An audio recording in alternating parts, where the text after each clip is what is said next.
Hello दोस्त, स्वागत है आपके अपने यूट्यूब चैनल यूजी सेरा 2.0 में। और आज है डीएलडी का ये प्रैक्टिस सेट 6 होगा। इसके पहले भी आप लोग लगातार क्लास कर चुके होंगे। 5 तक नहीं किए हैं तो आप लोग जाकर प्लेलिस्ट में नीचे डिस्क्रिप्शन बॉक्स में लिंक दिया हुआ है, वहां से आप लोग वीडियो को देख सकते हैं। और चैनल को सब्सक्राइब कर लीजिए। इस तरह के वीडियो पाने के लिए आपको प्रत्येक दिन आपको एक वीडियो आपको मिलेगा। अभी हिंदी का भी वीडियो प्रत्येक दिन से डाला जा रहा है। आप लोग बने रहिएगा, जुड़े रहिएगा। 11 बजे आपका टाइमिंग है वीडियो का। 11 बजे आपको डाला जाता है वीडियो। और लाइक करने में कंजूसी ना कीजिए, लाइक कीजिए, दोस्तों के पास जरूर शेयर कीजिए। चूँकि आप लोग वीडियो देखे हैं लेकिन लाइक न किए हैं, तो लाइक करना न भूलिएगा। चलिए क्वेश्चन को स्टार्ट करते हैं। क्वेश्चन है, तेलों के हाइड्रोजनीकरण में प्रयुक्त होने वाला उत्प्रेरक कौन है? तो तेलों के हाइड्रोजनीकरण में प्रयुक्त होने वाला प्रेरक जो है से निकेल है। ऑप्शन नंबर बी सही हो जाएगा। नेक्स्ट है, परमाणु क्रमांक 26 वाला तत्व कौन है? परमाणु क्रमांक 26 वाला जो तत्व है फेरम है। कौन है? फेरम है। नेक्स्ट सवाल है, द्रव अवस्था से गुजरे बिना ठोस अवस्था में वाष्प अवस्था में परिवर्तन कहलाता। द्रव अवस्था से गुजरे बिना ठोस अवस्था से वाष्प अवस्था में परिवर्तन कहलाता है, तो ऊर्ध्वपातन कहलाता है। ऑप्शन नंबर डी सही हो जाएगा। नेक्स्ट सवाल है, नियत चाल से किसी कण की वृत्तीय गति होती है। नियत चाल से किसी कण की वृत्तीय गति होती है आवृत्ति किंतु सरल आवर्त नहीं। आवृत्ति किंतु सरल आवर्त नहीं होती है। नेक्स्ट सवाल है, साबुन ग्रीज को हटाता है। साबुन ग्रीज को हटाता है मतलब किसको हटाता है? वो हटाता है आपको पायसीकरण द्वारा हटाता है। किसके द्वारा? पायसीकरण द्वारा हटाता है। नेक्स्ट सवाल है, निम्नलिखित में से कौन सा हार्मोन स्तन ग्रंथियों से दुग्ध का स्त्राव होने से भूमिका निभाता है? क्वेश्चन है कि निम्नलिखित में से कौन सा हार्मोन स्तन ग्रंथियों से दुग्ध का स्त्राव होने में भूमिका निभाता है? तो ऑप्शन नंबर डी हो जाएगा ऑक्सीटोसिन। ऑक्सीटोसिन निभाता है। नेक्स्ट सवाल है, मृग मरीचिका किसके कारण होती है? मृग मरीचिका किसके कारण होती है? तो ऑप्शन नंबर सी प्रकाश के पूर्ण आंतरिक परिवर्तन के कारण होती है। ऑप्शन नंबर सी सही हो जाएगा। नेक्स्ट सवाल है, जूल एक्स सेकेंड निम्न में से किसका मात्रक है? जूल एक्स सेकेंड निम्न में से किसका मात्रक है? तो ऑप्शन नंबर सी से हो जाएगा कोणीय संवेग का मात्रक है। किसका मात्रक है? कोणीय संवेग का मात्रक है। नेक्स्ट है, सोडियम प्लस यानी Na प्लस आयन किसके सम इलेक्ट्रॉनिक है? Na प्लस आयन किसके सम इलेक्ट्रॉनिक है? तो ऑप्शन नंबर बी हो जाएगा Mg2 प्लस। Mg2 यानी मैग्नीशियम 2 प्लस हो जाता है। नेक्स्ट सवाल है कि त्रिबंध वाले हाइड्रोकार्बन का समान अणुसूत्र क्या है? त्रिबंध वाले हाइड्रोकार्बन का समान अणुसूत्र क्या है? तो ऑप्शन नंबर डी हो जाएगा आपका CnH2n-2 होता है। CnH2n-2 होता है। चलिए नेक्स्ट नंबर सवाल की ओर हम लोग चलेंगे। सवाल है कि आंत्र रस भोजन में मौजूद प्रोटीन को किन अणुओं में परिवर्तित करते हैं? आंत्र रस भोजन में मौजूद प्रोटीन को किन अणुओं में परिवर्तित करते हैं? तो सही जवाब हो जाएगा ऑप्शन नंबर बी अमीनो अम्ल में परिवर्तित करते हैं। किस में करते हैं? अमीनो अम्ल में परिवर्तित करते हैं। नेक्स्ट इंसुलिन है। इंसुलिन क्या है? इंसुलिन जो है आपको यह एक प्रोटीन है। क्या है? प्रोटीन है। ऑप्शन नंबर डी सही हो जाएगा।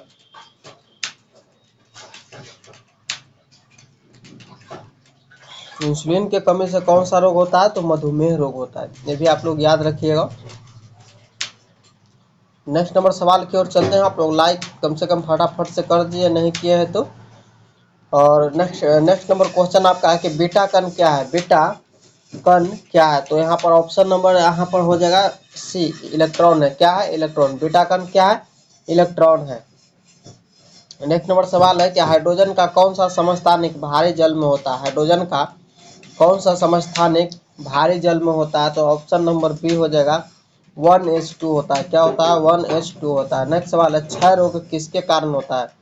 क्षय रोग किसके कारण होता है? जीवाणु के कारण होता है। जीवाणु के कारण होता है। नेक्स्ट सवाल है, ऊर्जा अंतरण के 10% नियम का प्रतिपादन किसके द्वारा किया गया था? ऊर्जा अंतरण के 10% नियम का प्रतिपादन किसके द्वारा किया गया था? तो ऑप्शन नंबर सी हो जाएगा रेमंड लिंडमैन के द्वारा। रेमंड लिंडमैन के द्वारा किया गया था। नेक्स्ट सवाल है, निम्नलिखित में से कौन सा तिलचट्टे तथा अन्य कीटों का उत्सर्जक अंग है? निम्नलिखित में से कौन सा तिलचट्टे तथा अन्य कीटों का उत्सर्जक अंग है? तो सही जवाब हो जाएगा आपका ऑप्शन नंबर डी मैलपीगी नलिकाएं। मैलपीगी नलिकाएं। नेक्स्ट सवाल है, निपाह वायरस के प्राकृतिक आश्रयदाता कौन है? निपाह वायरस के प्राकृतिक आश्रयदाता कौन है? तो सही जवाब हो जाएगा आपका option number B, fruit bat है। कौन है? निपाह वायरस के फ्रूट बैट आश्रयदाता है। नेक्स्ट नंबर सवाल की ओर हम लोग चलेंगे। सब सारे क्वेश्चन जो है से आपको प्रीवियस ईयर से इसमें सेट किया गया है, क्योंकि हम लोग प्लेटफार्म रुकोमनी से कर रहे हैं, रुकोमनी प्रकाशन से कर रहे हैं, तो सब पूरे प्रीवियस ईयर से क्वेश्चन है। नेक्स्ट सवाल है कि उत्तल लेंस की फोकस दूरी अधिकतम होगी। उत्तल लेंस की फोकस दूरी अधिकतम होगी क्या? नारंगी प्रकाश के लिए, नारंगी प्रकाश के लिए। नेक्स्ट सवाल है, एक व्यक्ति एक दीवार पर बल आरोपित करता है लेकिन वह उसे धकेल नहीं पाता है। एक व्यक्ति एक दीवार पर बल आरोपित करता है लेकिन वह उसे धकेल नहीं पाता है, कोई कार्य नहीं करता है, उसके द्वारा कोई कार्य नहीं किया गया है। अब हम लोग चलेंगे समान ज्ञान करेंगे। समान विज्ञान हम लोग पढ़ लिए और यहाँ में ही समान ज्ञान स्टार्ट करते हैं। क्वेश्चन है कि अकबर ने पंचमहल का निर्माण जो खंभों के लिए विख्यात है कहाँ किया था? अकबर ने पंचमहल का निर्माण जो खंभों के लिए विख्यात है कहाँ किया था? वो किया था फतेहपुर सीकरी में किया था। कहाँ में किया था? फतेहपुर सीकरी में किया था। नेक्स्ट नंबर सवाल की ओर हम लोग चलेंगे और इसमें कुछ जाने जरूरी चीजें कि अकबर ने 1585 से लाहौर को राजधानी बनाया। नहीं, अकबर ने लाहौर की राजधानी कितना ईस्वी में बनाया? तो 1585 ईस्वी में बनाया ये जो है लाहौर। नेक्स्ट सवाल है कि स्वामी दयानंद सरस्वती ने प्रथम आर्य समाज 1875 ईस्वी में कहाँ स्थापित की थी? उन्होंने स्थापित की थी बम्बई में की थी। कहाँ में स्थापित की थी? बम्बई में की थी। नेक्स्ट नंबर सवाल है कि बिहार का पहला दैनिक हिंदी अखबार बिहार बंधु किस वर्ष शुरू हुआ था? बिहार का पहला दैनिक हिंदी अखबार बिहार बंधु किस वर्ष शुरू हुआ था? तो शुरू हुआ था आपको 1872 ईस्वी में शुरू हुआ था। कब हुआ था? 1872 ईस्वी में शुरू हुआ था। नेक्स्ट सवाल है, भारतीय संविधान की प्रस्तावना को कितनी बार संशोधित किया गया है? भारतीय संविधान की प्रस्तावना को कितनी बार संशोधित किया गया है? तो ऑप्शन नंबर ए, एक बार किया गया है। चलिए आगे सवाल की ओर हम लोग चलेंगे।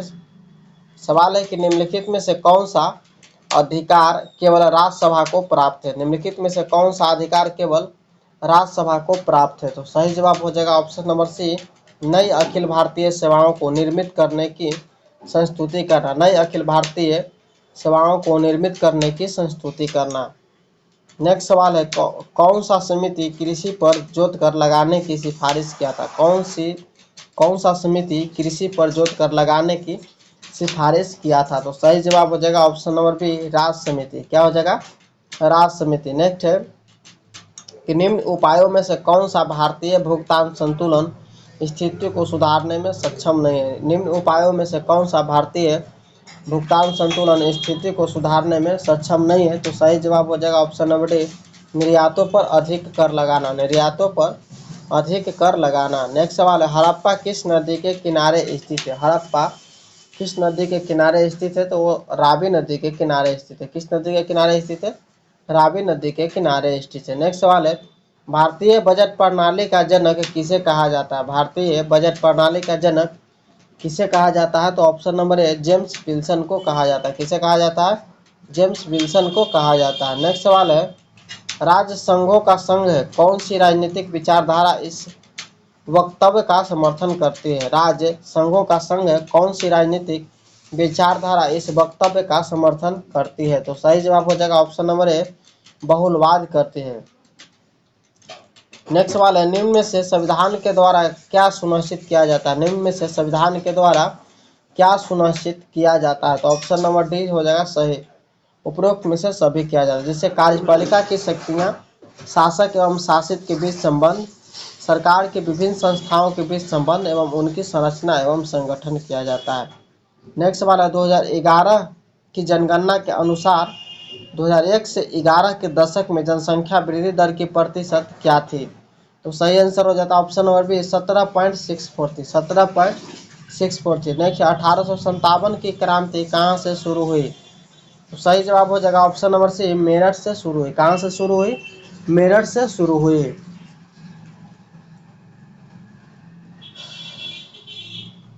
नेक्स्ट नंबर सवाल की ओर हम लोग चलेंगे। सवाल है मिलान करने वाला 79 नंबर। यहाँ पर कह रहा है कि शारदा एक्ट कब हुआ, यानी सती प्रथा उन्मूलन अधिनियम कब हुआ, हिंदू पूर्ण विवाह अधिनियम कब हुआ, विवाह की आयु संबंधी अधिनियम कब हुआ। तो इसे हम लोग मिलान करते हैं। तो चलिए मिलान करते हैं।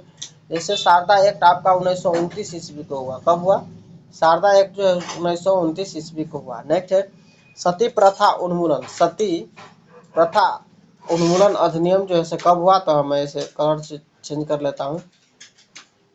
ये आपका हुआ 1829 ईस्वी को। 1829 ईस्वी को हुआ। नेक्स्ट है हिंदू पूर्ण विवाह अधिनियम। हिंदू पूर्ण विवाह अधिनियम कब हुआ? 1856 ईस्वी में हुआ। कब हुआ? 1856 ईस्वी में हुआ। नेक्स्ट है कि विवाह की आयु संबंधी अधिनियम, तो 1891 ईस्वी में। यानी ऑप्शन नंबर आपका इसमें से डी सही हो जाएगा। नेक्स्ट नंबर सवाल है आपके सामने। सवाल है कि अंतर्राष्ट्रीय तिथि रेखा वह रेखा है जहां, अंतर्राष्ट्रीय तिथि रेखा वह रेखा है जहां आपको सभी अन्य मध्यों से पूर्व की ओर तथा पश्चिम की ओर 180 डिग्री फैल जाती है। सभी अन्य मध्यान्हों से पूर्व की ओर तथा पश्चिम की ओर 180 डिग्री फैल जाती है। दूसरा सी है कि तिथि ठीक एक दिन परिवर्तित होती है जब इसे पार किया जाता है। बी और सी। नेक्स्ट है कि भारत में सबसे बड़ा कृषि प्रायोगिक फॉर्म कहाँ स्थित है? भारत में सबसे बड़ा कृषि प्रायोगिक फॉर्म कहाँ स्थित है? तो ऑप्शन नंबर सी हो जाएगा, सूरतगढ़ में स्थित है। कहाँ में स्थित है? सूरतगढ़ में अवस्थित है। नेक्स्ट नंबर सवाल है भारत में सेवा कर किसकी सिफारिश से लागू हुआ? भारत में सेवा कर किसकी सिफारिश से लागू हुआ? तो सही जवाब हो जाएगा ऑप्शन नंबर बी, राजा जे चेलैया समिति से लागू हुआ। नेक्स्ट है मंडल आयोग का गठन कब किया गया था? मंडल आयोग का जो गठन है 1979 ईस्वी में किया गया था। कब किया गया था? 1979 ईस्वी में किया गया था। नेक्स्ट है संविधान सभा की मांग करने वाले प्रथम भारतीय कौन है? संविधान सभा की मांग करने वाले प्रथम भारतीय कौन है? एम.एन. राय है। कौन है? एम.एन. राय है। नेक्स्ट है कि भारत का कौन सा राज्य जिसका क्षेत्रफल भारत के क्षेत्रफल का 2.86% है? भारत का कौन सा राज्य है जिसका क्षेत्रफल भारत के क्षेत्रफल के 2.86% है? तो सही जवाब आपका हो जाएगा ऑप्शन नंबर डी, बिहार। तो आज का क्लास इतना ही। मिलेंगे नेक्स्ट वीडियो में। अच्छा लगा हो तो एक क्लास लाइक कर दीजिए और दोस्तों के पास शेयर जरूर कर दीजिए। और चैनल पर नए हैं तो चैनल को सब्सक्राइब कर लीजिए, साथ में बेल आइकन बटन को भी दबा लीजिए